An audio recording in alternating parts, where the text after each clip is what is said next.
Hello and welcome. We have a full weekend of content for you. First up is our series, Can Canada Get Its Mojo Back? Now, in this series, we've been looking at how Canada can transform its economy to meet the new world of AI. And while political issues are taking all of the oxygen out of the room lately, as we noted in our first episode on this series, this is a symptom. The fact that Canada's economy is so weak and that it's so vulnerable, while the tariff wars are important, even if Canada gets through this, and we hope we will, we still are stuck with the issue of how we transform our economy to prosper in the 21st century, in the age of AI, and the true emergence of the next digital revolution. Those of you who are fans of Project Synapse, our AI show, there is an episode that we did this week, and it's on YouTube. You can go to YouTube and search for @TechNewsDay. You have to type in the @ @TechNewsDay. Then just check out the videos for that channel and you'll find this week's Project Synapse. Or if it's simpler, you can just go to technewsday.com/podcast. technewsday.com, you can pick podcast out of the menu, or you can go /podcast after technewsday.com. It'll be there under #trending. I hope that's clear and that you can find what you're looking for. But for now, if you're sticking with this, grab a coffee, have a seat, put your headphones in, and let's listen to this episode of Can Canada Get Its Mojo Back?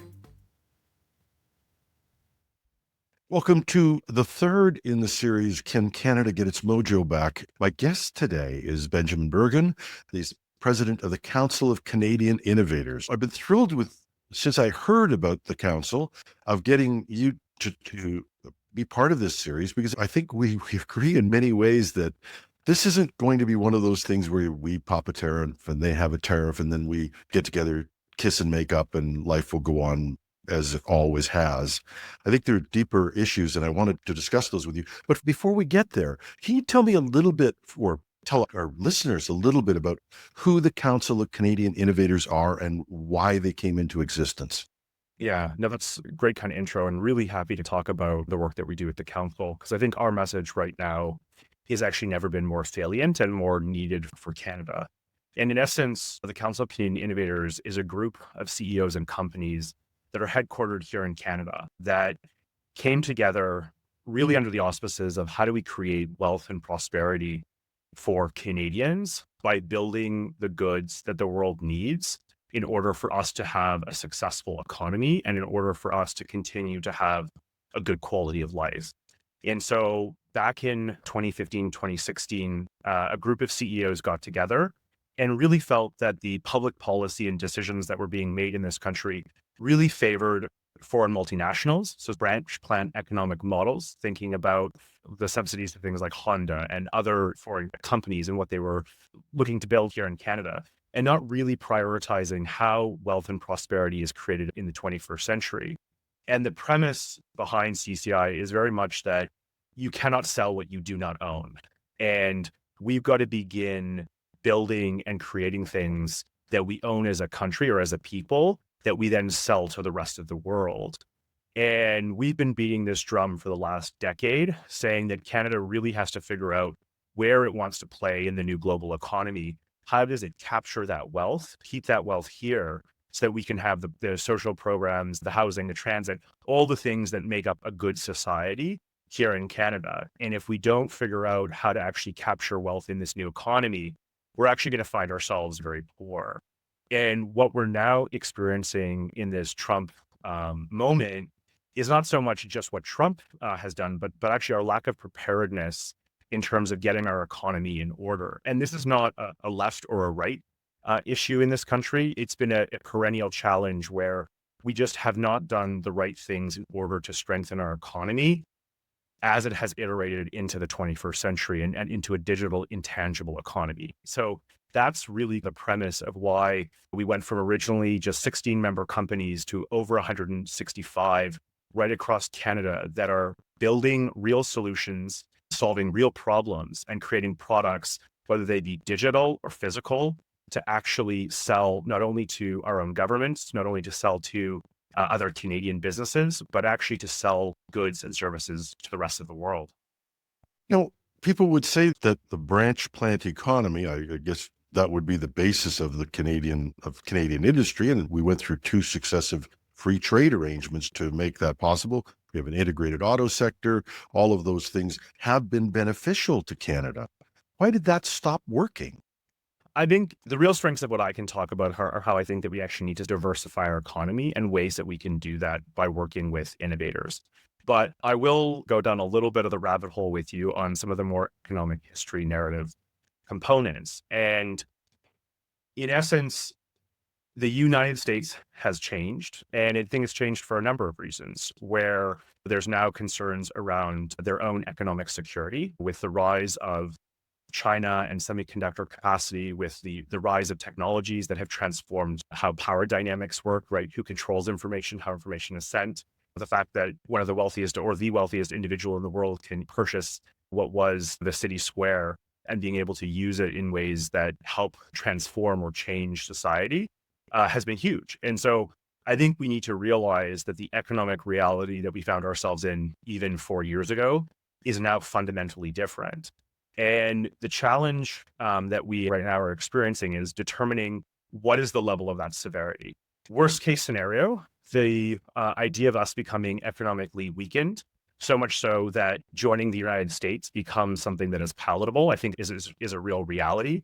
And that's something we've got to fight hard against.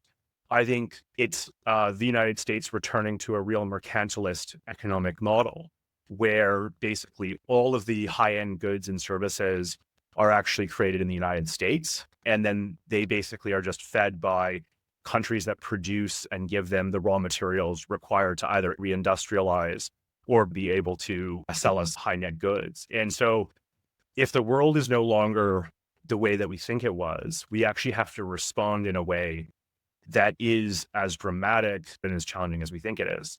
And so the way out for us, as I see it, is a couple of different ways. One, we have to figure out how to get the goods and services that we have in our country currently to other markets, or to be able to access other markets so we can get a fair price for those goods. This is a huge issue with oil and gas in the province of Alberta, where in essence, all of our goods have to flow to the US, and they ultimately get to determine things like price and help hamstring us. So we have to reassemble how we look at our natural resources, where we're willing to sell them to, how we get them to market. We have to make sure that we actually own those raw goods that we're able to sell. Now, that's step one. And I think that we're already seeing political alignment around how to do that, which is actually, I think, a really good thing. Regardless of whether you're left or right on the spectrum, a realization that we have to figure out how to get those goods that we produce that have value already to other markets is important. But that can only be step one. Step two, and this is actually, I think, the most critical step in all of this, is we actually have to look at where are the high value goods that we as Canadians can produce and that the world will want regardless of the economic situation that we find ourselves in. And as we begin to figure out how to create high value goods, which can then create economic opportunity and help raise standards of living and productivity, that's really the moment that I think that we as Canadians need to seize, is that we can no longer be reliant on large foreign multinational firms to deliver economic prosperity and wealth in ways that they previously had. And that we fundamentally have to re-understand how the economy has shifted. And that, I think, is probably going to be the hardest part of this journey, is this relearning and this re-education around how we actually have to produce certain goods and certain services that will actually make us stronger, and that we then actually can then own and then sell to the rest of the world. And I think the over 165 companies that are members of CCI very much represent that basket of goods that we could potentially use to diversify our economy and then go out and sell to other markets, whether it be South America, Africa, Europe, China, Asia, all the other players that are going to need those services. And I think that's maybe where us having the crux of the conversation is really important, because I think it's in this second part that we're really going to need the most amount of collaboration, the most amount of folks coming together in order to determine what that new reality looks like. And it's going to have to be nonpartisan. It's going to have to be not focused on sort of regional smallness, where we sometimes as a country find ourselves navel gazing, and really think about how do we build a bigger vision of this country where we're creating the economic future that I think all of us are wanting. Yeah. And I think the opportunity is there if we seize it. There's a couple of things that just, and maybe this is a bit of an off topic piece, but I think it speaks to this ability for us to get the real strength of Canadians. I've, I've always seen the American economy as a win-lose. It's a zero-sum game. I win and you lose. I don't think Canada's like that. I think that's both a strength and a weakness, that we collaborate more. And the example I gave us the other day, I was a riding president of PC party for a while. I had big fights with Jason Kenney, except yesterday. I heard Kenney speaking and I went, my God, we have more in common than we have difference at this point in our time. We can let those differences go. The other piece, and I may get mail on this, but is I'm an environmentalist. But I'm not going to say things like Alberta should just lose that oil and gas. Those are people's jobs. Those are people's livelihoods. And if we don't come together, and even in a world of, which I would hope would no carbon at one point, we have a way to get there. And people are going to be making that oil. We'd best help our fellow Canadians. I think I sense this as something that is coming to be. Are you getting that same feeling?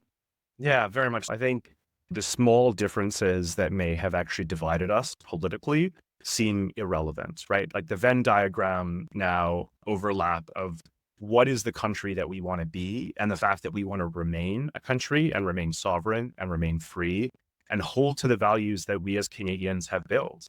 And now it's time for us to transform our economy to meet those values. And I think your analysis is correct, right? Small divisions that you may have had with someone within your own political party have eroded. But look at the speeches that were given yesterday right across this country. You had Premier Wapnu in Manitoba, a New Democrat, give probably one of the most powerful speeches I have ever seen about what we as a country should be. I think all Canadians should go watch that. There is a person, a great Canadian, who is pushing the envelope about what we as a nation should be and doing it in a way that actually reflects our values. And then you move over to the province of Ontario, where you got Doug Ford being scrappy as hell in order to push back against American narratives about what's actually happening at our borders and what's actually happening economically. And so what we're beginning to see is a response from all Canadians. And look, let's extend it over to Quebec as well, right? Separatism has collapsed, where people are saying, look, we might not agree with the English-speaking part of Canada in every way, shape, or form, but sure as hell, we got more in common with them than we do with what's happening south of the border. And as we begin to get our political mojo back, that's really the first step, right? The first step is getting leaders saying, look, we got to look past the small differences and begin to collectively think about how to solve this. And I think right now you're seeing that actually happen as we gear up for a federal election, where whether it be Mark Carney or Chrystia Freeland or Pierre Poilievre, the alignment around some of the economic narrative is becoming smaller and smaller, where you've got Carney and Freeland talking about reversing things like the carbon tax, where you've got them moving backwards on things like capital gains, realizing that now is not the time to impede our own domestic innovators with taxation that may lead to them having to leave the country in order to be successful. So I think the exciting piece right now is that we are getting political alignment. And I think to my earlier comments about solving the resource piece, right? Figuring out how we export more of it, get more of it to diverse markets, and own what we're actually doing as one. And now we need to step into the second phase, to your point earlier, where, look, the relationship with the United States is damaged. And I think that we have to be, sadly, a little pragmatic, that this is not just Donald Trump. This is actually ideas that are beginning to take hold in the American politic, where regardless of who maybe is holding the position of power in the White House, you're going to see this type of either mercantilist economic narrative continue to emerge because of the national security threat that I think the United States is feeling that it's experiencing. That reality may come in a more thoughtful packaging, but I still think the economic reality of tightening the screws on countries that are not necessarily involved in US politics is a reality we're now in. Yeah, I have to agree with you. And this is the last piece of political. I want to get onto the technology part and the innovation part of our discussion. But I think people don't realize that the Democrats or Republicans are not our friends when it comes to trade. I think we've never realized this. Joe Biden, bless his heart, was sitting there going, "Buy American." Why can't we say, without a crisis, "Buy Canadian"? I think there's a couple reasons here. And this is now actually, I think, where we're going to get to the underbelly of some real issues in this country. And let's talk about those. I think first things first, we really believed in laissez-faire economics. We thought that everyone was going to play fair. We thought everyone was going to just basically compete on ideas and compete in markets. And the thing is, there's no such thing as free markets, right? You have large countries like the United States shaping public policy in their favor. And they use this with like things like their defense tactics. They use this with trade agreements. And the idea that markets are necessarily free has never actually been a reality. But I think we as Canadians truly believe that. And we believe that by harmonizing to the United States and our near proximity and access to it in a rules-based order was the best approach. And I think that began to erode and shift and change as technology came about and shifted the way that power dynamics work and began to shift how different countries began to interact with each other. You know, thinking about Russia and China, Iran, and other jurisdictions. And so the problem partially in Canada is that we haven't updated our economic thinking and how that ties to security and how that ties to sovereignty. And I would say that part of that challenge has been how structurally we've been organized as a country. And the big one I will say there is when you often look at other institutions or organizations that exist. So let's take something like the Business Council of Canada. I think those are organizations full of good people. So I don't want you to think that I'm going after them as individuals. But when you allow foreign firms to sit within your portfolio of advocacy and lobbying, the policies that you push for ultimately benefit those who have the most amount of money. So the Business Council of Canada was originally created actually around NAFTA, right? So it was a way for different businesses to basically come together to say that we actually need free trade. And so its whole structure and purpose is really designed around how to facilitate a lot of branch plant economic modeling, not looking at what are the ways that Canada can be more strategic in order to actually grow its economy and to actually diversify its economy and to capture wealth in value chains. And so when you look at how certain trade negotiations have gone, the Council of Canadian Innovators is often actually one of the outliers, right? We'll look at things like a dispute resolution system, which constantly is dragging Canadian firms down to Texas courts, making it very difficult for them to win in IP challenges that are occurring, right? And so when you have a system which overwhelmingly favors and supports foreign firms, it weakens them and makes it very difficult for them to go and compete. And so I think one of the things that we really have to think about as we continue the conversation about how we're going to diversify our economy by selling goods to the rest of the world, who's participating in those conversations? And I'll make the argument really hard that I think that it has to be Canadian firms that are the ones actually having these conversations. And we actually have to keep out foreign firms' ability to interfere with that, because increasingly what we've seen time and time again is that when public policy is being discussed, we don't actually get to, as I jokingly refer to it as Maslow's pyramid of higher innovation, right? We always get stuck at the root level, which is more talent. And foreign multinational firms want to be able to hire Canadians because they are talented, but we don't get to those higher levels of things like ownership, things like building globally headquartered firms. And so in order for us to begin to move up that pyramid of where wealth and prosperity is created, we actually fundamentally have to change some of the structures that exist within this country. And I think for us to have those conversations, it actually has to be Canadians having them with Canadians and really taking an approach of how we build certain sectors of our economy. That is something that I think we in the business community need to begin pushing on in order for our government and our political class, which I think has rallied. I think it's met the moment. And now it's up to the business community here in Canada to do the same, to come to the table and say, look, these are all the solutions that we can provide. These are all the opportunities that we have. These are the things that we do that are world class and that we can sell around the world, and really work hand in glove to achieve economic security and wealth and prosperity at the same time. Yeah. One of the things that seems to be broken, I keep going back to this. Sorry, I'm just so thrilled to hear the number 160 companies. As I'm talking, I'm going through in my mind saying, who are these companies? Where are they coming from? Where's all this innovation there? Because I don't think Canadians know how much innovation is happening. And because even if we're thinking about natural resources, we forget how much technological innovation can go into retrieving them, into bringing them to use in an environmentally sustainable way. All of those things Yeah. are so important. That must be one of the great joys of doing what you're doing, is looking out and seeing those companies and their innovations. Yeah, no, look, I think the job that I have at the council of bringing together and organizing is an extremely rewarding job, because it's me coming face to face with brilliant people who care about this country and want to try and build something here. All of the companies that I work with are headquartered in Canada. All of them are employing thousands or tens of thousands of people that are not only earning good paying jobs, but they're actually getting and owning equity in these firms. They're getting to actually participate in the wealth that's being generated. And we need more of that. We need to have a wealth and prosperity strategy in this country.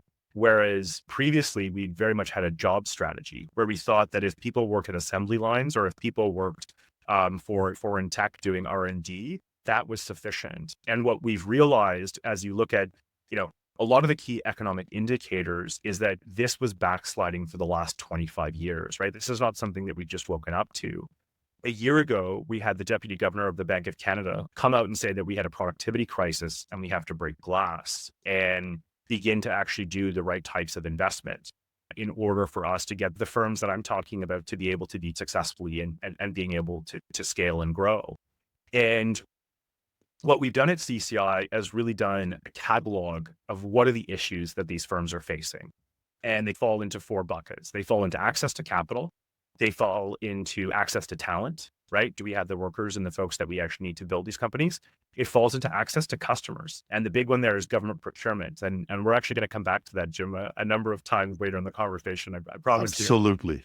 And then the last bucket really is around what we call freedom to operate, or marketplace frameworks. The things like IP, data, standards and regulations, privacy. What are the things that governments make permissible or not permissible?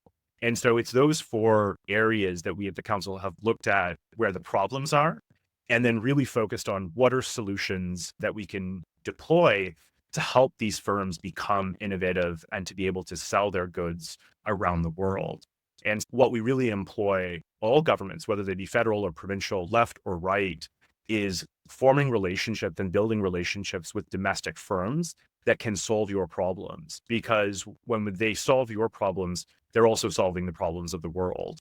And I think we as a country still have a fantastic brand. We still are the ninth largest economy in the world. So we are not small, right? And we actually have some real opportunity now to shake off old economic thinking around industrial policy that was branch plant led, and think about how do we build our own world headquartered firms that are selling the things that people need. Yeah. And let's address the elephant in the room, and that is the government itself. I heard from one major Canadian business person, and I won't reveal it because it was a private conversation, but I think I'll share what was there.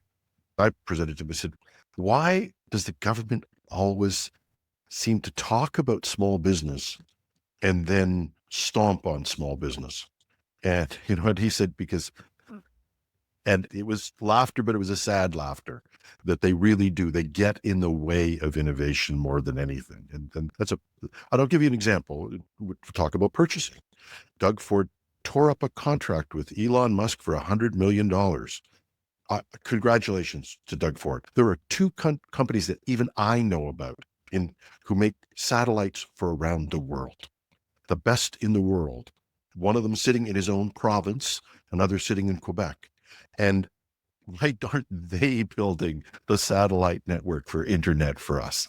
I've actually posted on this, and I don't know if you actually want to reveal the company that does this in Ontario. It's Telestat. That is the company that does it in Ontario and does world-class satellites. It's a company that's existed for decades and has world-cutting technology. They're actually not a member of the Council of Canadian Innovators, just so folks don't think that I'm necessarily just plugging them. They should be members.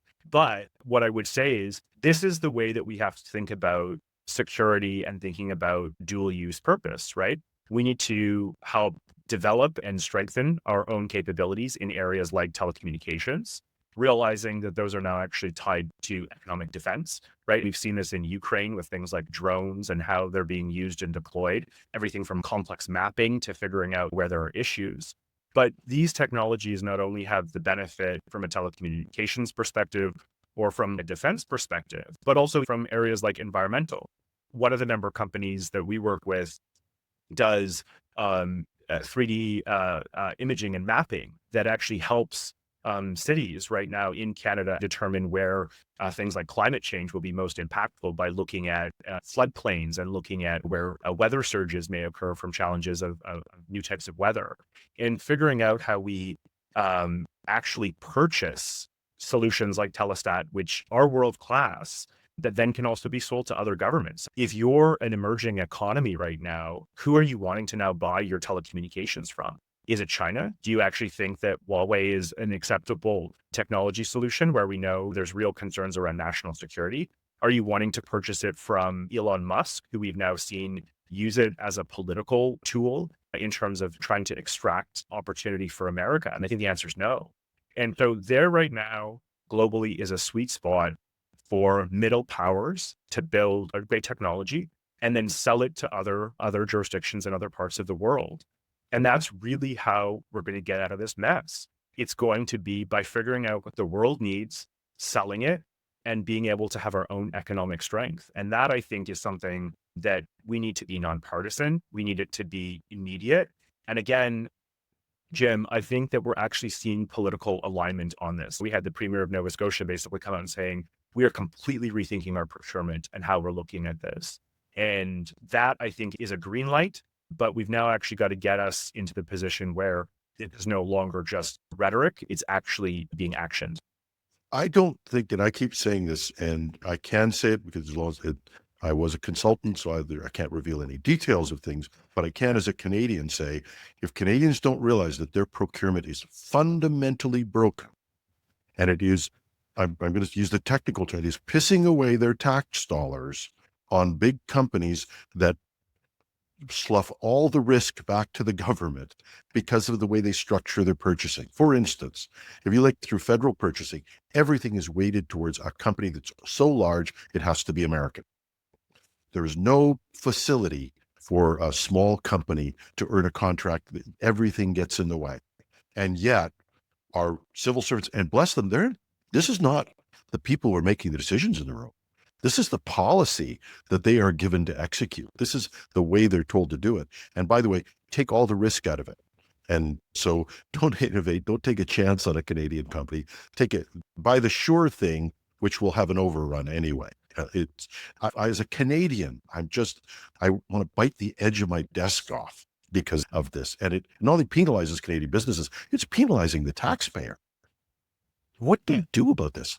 Look, we've done actually two big reports on this over the last number of years, and the traction that they're getting, I would say, is actually quite exciting. And one of them is called Buying Ideas, and the other is Building Winners. And the first one, Buying Ideas, looks very much at, okay, how do governments actually need to purchase technology in a 21st century economy, right? So let's take something like government purchasing cybersecurity solutions.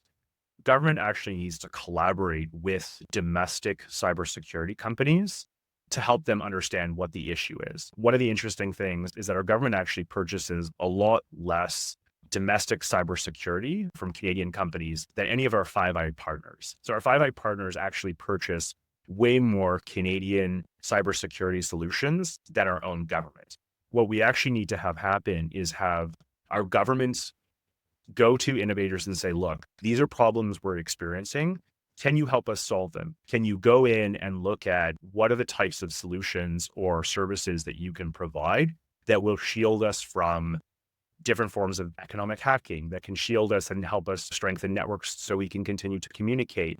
And so it needs to walk that line of defense and cybersecurity and how that ties into economic strength. And We did this with the Royal Mounted Police. We realized that we had a vast Western territory that needed to be defended, and we had to create a system in order to do that, in order to have rules, order, and good governance. And we need to now do that digitally as well.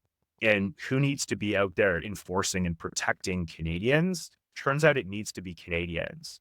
And so if we're able to actually provide and build cybersecurity firms, which we've already done, this is the good thing. You don't have to completely reinvent the wheel, and then actually take those solutions that we're actually building here. And sure as hell, they're going to be desired in other parts of the world that are experiencing this and maybe don't have the technical capacity to do it. But in order for them to continue to economically grow and to have a free society, they're going to need these types of solutions in order to move forward. I think cybersecurity and defense is a huge area where we as Canadians need to purchase more. And that's one area. And I think there's other areas in the economy as well where we actually could be world leaders and help solve really big problems that we have here in Canada, but then also lead to us being able to sell those goods elsewhere. I think healthcare is another huge area where there's a real opportunity here, but I don't want to dive too deep into that one if you want to. Well, On some of my the other audience is things. technical and certainly understands technology. This is another place that just drives me crazy is we know that we have some of the best minds in AI in this country and Yeah. still many more. Yes, Jeffrey Hinton may have gone to work for Google. He's back into the fold, I think, a little bit. Others have gone, but there are so many bright people around and people without doctors. And we Yeah. still don't apply technology to medicine. It's absolutely insane. So I think that this is a huge opportunity. I think we as all Canadians care about universal healthcare to some degree. I know it's something that you definitely get people to rally behind and to defend. So let's use that Canadian value of everyone having access to healthcare as a way to actually reform a system that uses technology solutions that makes not only the patient experience better, but saves lives, creates jobs, and creates goods that we can then go sell elsewhere. And I'll give you a couple of examples, of member companies that are part of CCI. We've got Able Innovation, which builds robots that helps to turn and move patients in hospitals and in long-term care facilities. Right now, to move an individual can sometimes take up to 6 people to move that human that's needing to experience, whether it be bed turning or areas around surgery. And if you can use technology to limit that to just having to be one person, you're finding massive forms of efficiency. And what we know in the healthcare system is that there are not enough people in order to facilitate the needs that are actually out there, right? As we have an aging population, as we have people beginning to leave the workforce, the needs on these types of solutions is only going to grow. And these solutions are also going to grow in other jurisdictions, right? They're going to grow in Europe, they're going to grow in Asia, where figuring out how to use the manpower and the human power that we have to help facilitate better care is going to need to be augmented by technology. And we have a tremendous amount of that technology here in Canada. There's going to be ways that we're going to need to augment labor. And how do we do it through technology solutions like robotics? And then there's other areas where how do we build solutions that help us do preventative care? If we can see certain diseases and certain issues coming down the pipeline, whether they be things like diabetes or cancer, how do we cut those off and help people get healthy sooner and faster? That will have a tremendous amount of value as well. And how do we use digital services to also speed up the work that those are doing? A company like Health, based out in Vancouver, helps hospitals or clinics build more efficient systems where you're not having to have doctors doing paperwork or nurses doing paperwork, where you're removing their sort of office time into actually patient time. And that's going to be really important for us as a country to move forward. And when we think about these massive government spends, I think in Ontario, it's close to 50% of our budget is towards healthcare. It's equaling around $200 billion a year. That's huge. And we also have to begin to think about, what did we learn from the pandemic?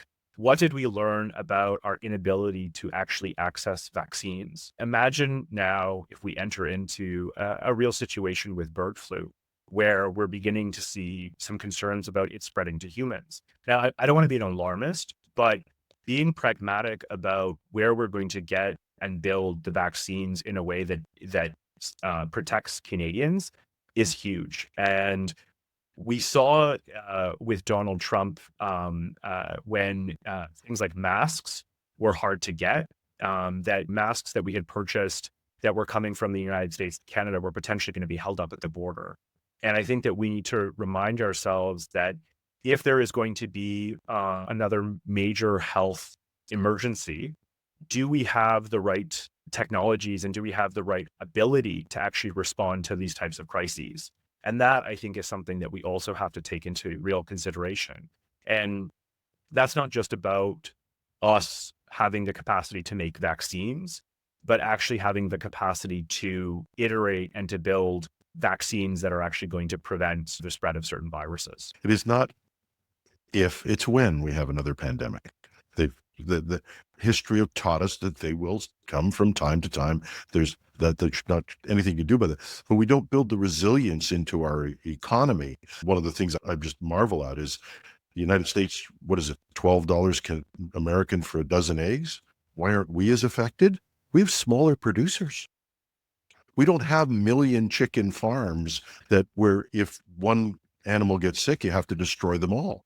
We have an opportunity to use technology and to have a more resilient economy at the same time. Anybody who thinks that farmers don't use technology, if you still have that view that farmers are out there and they're out in the field all the time, just spraying seeds around and things like that, these guys are so astute and so technologically advanced. And if we had more tools for them, that they'd do even more for our food supply. Yeah. John Deere Tractor, the company is a technology company, right? It's about data. It's about IP. It's about super technical things. And that's the other thing that I think we've all got to wake up to is that all companies are now technology companies. And if you're not in business for that much longer. And so that's the piece here that I think we have to also realize is that in order for us to capture the wealth from, let's say, traditional resources, we also have to think about how are we building the companies that do those types of traditional resources and keep them here in Canada. We have a proud history of having large mining companies that were Canadian headquartered. That has really declined, right? There's a reason why we had large presence in places like Chile and others as a country, because we had technical expertise in terms of how to do that mining. And more of that is being done by technology. And if we don't own the technology that's actually building those firms, you eventually don't end up owning those firms anymore because all of the value in the value chain has moved over to the technology solutions that actually are solving the problems of how to get minerals or oil and gas out of the earth more effectively and cheaper than traditional methods of doing it. So it's paramount for us to solve these problems in areas where we're already selling certain goods and services. But I do think that second piece that we're spending a bit more time on now around that diversification is also critical for the long-term future of the country. And I think ownership matters. And I'll give you a practical example. I've been in tech for 40 years. I did a fair amount of my consulting and my work with Canadian mining companies. They took me around the world. I had an experience that was just incredible for a kid from Thunder Bay, moves and can travel the world and be talking to governmental officials, to be dealing with big solutions, being proud of being Canadian. The minute the Brazilian company bought Inco, everybody like me was gone.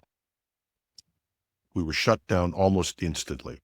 All of those local contractors, all of those small tech businesses like I was running, all gone. And no longer could we take a technological solution to the head office of an international company and know the people and be part of the solution around the world. We're just frozen out. And I think people don't realize that without the ownership of companies being here, without the head offices being here, you lose a great deal of the opportunity to bring technology solutions to companies. I think that's a huge piece that we actually need to be very cognizant of. And the other thing is when you remove headquartered offices from the country, the expertise leaves as well. And the muscle memory of how to do that leaves as well. That really does hurt your ability to innovate and to grow other firms and to recycle and create that talent here in Canada. The number of senior leadership of companies that are members of CCI that have some sort of connection to BlackBerry or Nortel is massive. It's huge in terms of people that have that expertise that they came from that are now in all of these other firms that are trying to grow and to scale. And so Part of the challenge that we have in Canada is we lack a political or sorry, a economic or business class that has scaled businesses from 10 million to 100 million and beyond. And part of the work that we do at the council is to connect those types of leaders who have those experiences. One of the things that we started doing a number of years ago is a CEO summit that's just domestically headquartered firms. So we held it in Montreal last year in the old port. And the hugest value that came out of that was having folks from Victoria to Newfoundland or St. John's, Newfoundland, come together and basically talk about the issues and the challenges that they're facing as Canadian entrepreneurs and how they have solved those problems. And the exciting thing is the number of partnerships that came out of that event, where you have CEOs beginning to sell to other CEOs their solutions. And you begin to have different Canadian financial investors realizing some of the real opportunities. And so dollars beginning to flow. And so part of our job at the council is, how do you begin to build that network of business leaders that are all rowing in the same direction about how to scale and grow their businesses here, how to solve those problems, and how to actually communicate those to government so that we can get industry and government working collectively together to solve this problem around security, prosperity, and really our economic future. Yeah. And the one thing I don't want to leave our audience with is this idea that the government in the past hasn't invested, or that we haven't made money available. We've had some great programs, from the NRC to other programs, some of the finest university programs in the world, in Waterloo, in Toronto, Montreal, Calgary. There are universities that have fantastic programs. We train people, we bring them up, we even give them some money to become innovators. And then two things happen. One is, as you've taught at Waterloo for innovation, and every time somebody would come, a young person would come in with a great tech idea. Their idea was, I want to build it just enough to get bought. And who can blame them? Because everything that gets to a certain size gets sold. And I think Colin Deacon called it the leaky bucket. And how do we solve that problem? Yeah. So I think it's structural. I think that we often articulate that we think it's culture, but I think that it's a structural issue, that fundamentally what it comes down to is we don't have a structure where it makes it easier for firms to scale. So like the example I'll give you is, we have sort of an alphabet soup of different programs for companies that are in the startup space, right? So they can be funded by Shred programming or IRAP or superclusters or a myriad of different types of grants. And these companies get these grants or these subsidies or these different types of opportunity, but they build their product and then they struggle to actually find customers. They struggle to find customers within our own government. They struggle to find customers within large enterprises here that are in some ways often oligopolies and less actually dynamic firms that are actually competing. And so they look elsewhere. They look to the United States to sell their goods. They look to Europe. Look, it's probably predominantly the US because it's such a large market. If you think of a company like Point Click Care, where I think something like 96% of their sales is coming from the US, why would you stay here is really part of the challenge, or how challenging it is to actually build a firm here. And so when you then get pushed up against harsh economic realities, like we're seeing with things like these potential tariffs and other issues, and Buy America, it becomes really hard to remain in Canada to actually sell your products and your goods. And so a logical step of exiting actually makes sense. Okay, let's create the most kind of value we can as quickly as possible and then flip the company. And so that isn't an irrational response when you don't actually have an ecosystem that champions building large firms that are able to compete globally. And so ways that we can begin to reverse that is a lot of the things that we talk about with the council. Step one, how are we actually deploying capital through this sort of alphabet soup of different programs that we have? Is it efficient, right? We have a real pray and spray approach where we give small pockets of money to literally 18,000 people in Shred, or 18,000 companies or projects alone in something like Shred. That's not a very focused area where you're diffusing dollars. And then when you add on top of that, of the $4 billion a year that's roughly allocated towards Shred programming, 50% of it is going to 20 firms that are potentially Canadian in name only, meaning we're continuing to fund the R&D up until relatively recently of companies like Huawei, where we know that China is an easier example for us to make, but we're actually funding the R&D of foreign firms that are taking intellectual property out of the country. I think we have got to think about how we're deploying those types of dollars to help companies. And then we got to think about how are we looking at it from a talent perspective? Are we helping to keep the smart people that we need here? And then third, is our government actually buying the solutions that these companies are putting forward? And if they're not, why not? And how do we begin to erode those walls so that when a good idea makes it to market, the government actually can buy it? And nothing turns a small company into a big company like a purchase order. And that really is what these firms need, is they need a purchase order. And if they get a purchase order, then they can go to banks and say, hey, we got all this money and we want to expand. And we now want to sell to Mexico and we want to sell to Great Britain and we want to sell to France and we want to sell to Germany. So that's part of the flywheel that we got to fix in this country. Now is the moment. Let's not waste this crisis. Let's not waste the commitment that we're now getting from a political class and that I think increasingly we're now getting from Canadians and from the business class that we can do this. We all just got to begin rowing together and really begin to uncork some of these challenges. One thing you've talked about, and I'll just raise it as a question or maybe something to share, and that is, there's a little bit of background. There's a great billion-dollar tech company, DMR, which was one of the best places to work in the world. And for those people in the technology audience, if you wonder where portfolio management came from in terms of IT, it came from DMR. I ran the management consulting practice around the world, but it also brought something else out, and it was the pursuit of outcomes. And that changed technology, in terms of how we manage technology. We started to look at not the inputs, but the outcomes from technology. I wonder if our government could ever get to that. We talk about how much money we spend. We don't talk about what we get from it. And until we make that fundamental shift, I don't think we're going to appreciate the 160 companies and what outcomes they bring to our economy.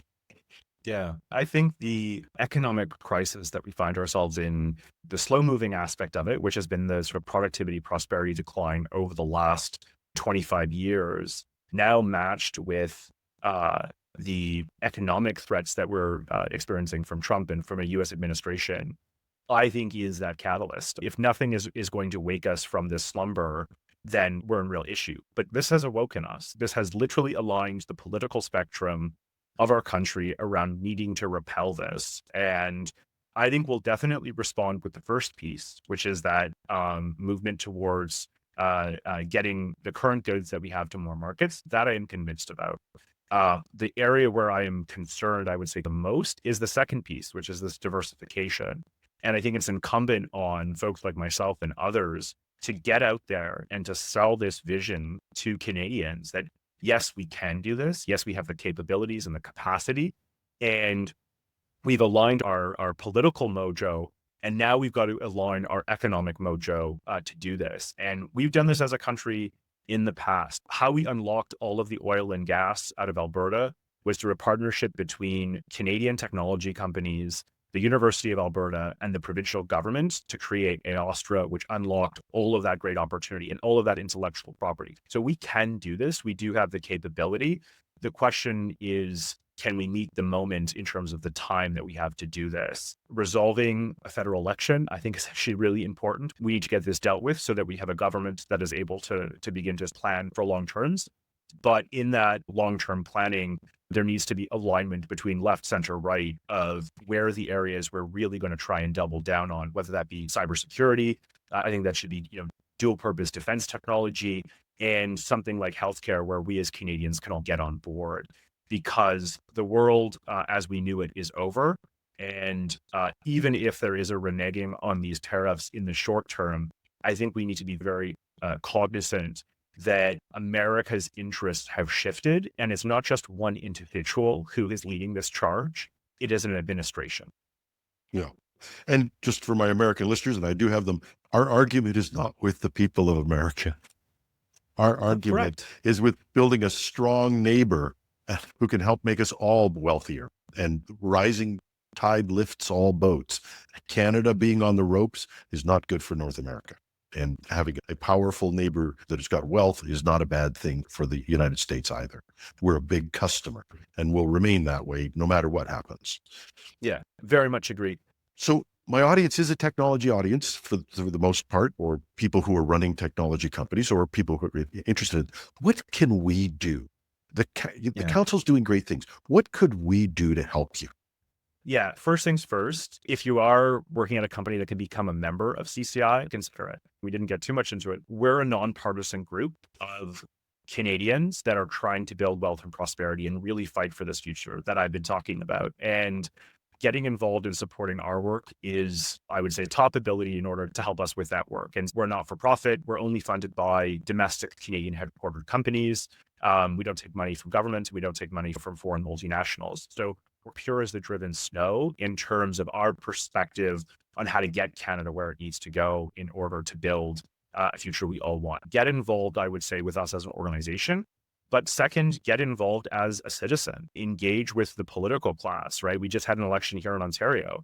We have a federal election coming. Letting politicians and the political class and bureaucracies know that we actually have to do some of the things that I've been talking about, supporting domestic firms, diversifying our portfolio of what we're offering the world, and really building Canadian capacity is the only long-term way out of there. And to say that that's the type of thing that will actually get votes. That's the actual type of activity that will, cause us as Canadians to be more involved in the ideas that are being pushed by politicians and by civil servants and by our political class. So I think I love Timothy Snyder, an academic who says that democracy is a verb, not a noun. And I think that is really true. It's about getting engaged. It's about participating. And we can do this as a country. Great challenges and the opportunities on the other side of it are actually wonderful. And I think using this crisis, using the turmoil that is coming out south of the border as a way for us to reshore and to reframe who and what our values are and how we transpose those into the world through economic reality, I think is one of the greatest projects that we as Canadians will get to work on. My guest today has been Benjamin Bergen, President of the Council of Canadian Innovators. Thank you so much, sir, and we hope to have you back. Jim, thanks so much for having me. And that's our show. Thanks a lot for listening. You had a lot of things you could have done with your weekend or your time, and you spent it with us. We're very appreciative. Love to hear what you think. Send me a note at editorial@technewsday.ca. If you want to see more stories like this or hear more stories like this, check out civicspace.ca, where we have the entire series posted and some other additional articles that you might find interesting. I'm your host, Jim Love. Have a great weekend.